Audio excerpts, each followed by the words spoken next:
Hi, everybody. This is Pastor Susan, and welcome to another day of devotions as I am spending time out in this beautiful day of God's creation. So grateful for the opportunity to, before it gets too hot, to be with you and to think about what it means to be proactive as a habit for highly effective disciples.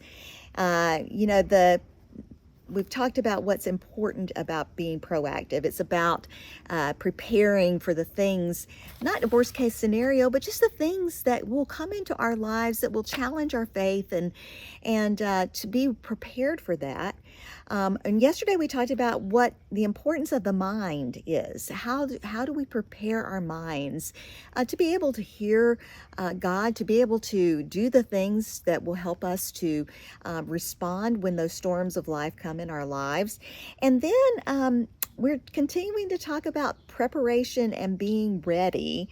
And I want to share a couple of passages of scripture with you this morning as we think about being ready for all the things that happen in our lives. And there are two passages of scripture I want to share with you this morning, very short.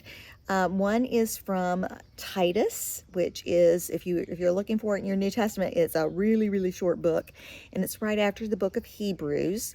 We're going to be looking at Titus chapter 3, verse 1. And this subsection is entitled Maintain Good Deeds. Okay, so being proactive is partly maintaining these things that keep us moving forward.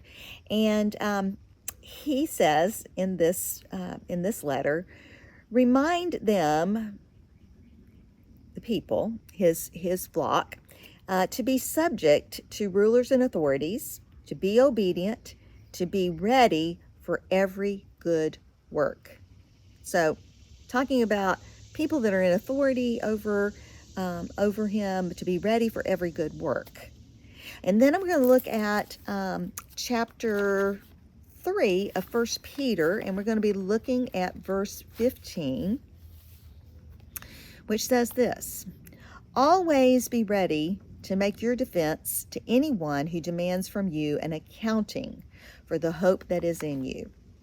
Always be ready to make your defense to anyone who might talk to you about the hope that you say that you have. What are we talking about here? Well, we're talking about, and this goes back to yesterday, we're talking about preparing our minds, thinking about our relationship with God. What does it mean to us, and how has God been faithful to us in so many different ways? And sometimes just sitting down and thinking about how God has shown up, those God moments in our lives where we recognize that God is God and we are not. God is God and I am not. And God has been faithful to me. I remember a couple of weeks ago, we were talking about the blind man who had been blind from birth. And you remember, after Jesus heals him, he puts mud in his eyes and says, go wash and you're going to be able to see. And he was. And it was such a big deal that he was interviewed or interrogated by the Jewish religious leaders. And they said, how did this happen? And he said, who did this to you? And he said, well, I don't know who the guy is, but this is what I can tell you. I was blind and now I can see. I was blind and now I can see. So he is able to make his defense, but when questioned about the hope that he had. Have you ever been asked by someone else, how do you believe all that stuff? Why do you believe that stuff? Have you ever been able to answer that question? Be prepared to share your story. So here's what I'd like to invite you to do today. I want you to take a few minutes after this, and even if it's just for 5 minutes, sit down and write out, if someone asks you, why do you believe as a Christian? Why do you believe in Jesus Christ?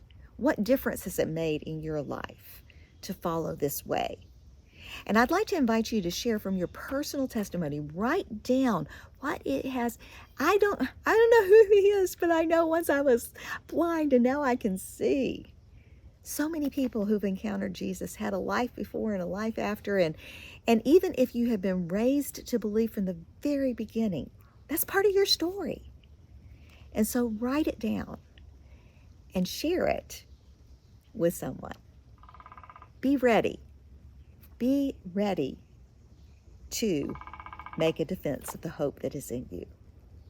Maybe so for your life, maybe so for mine, as we develop this habit of being proactive.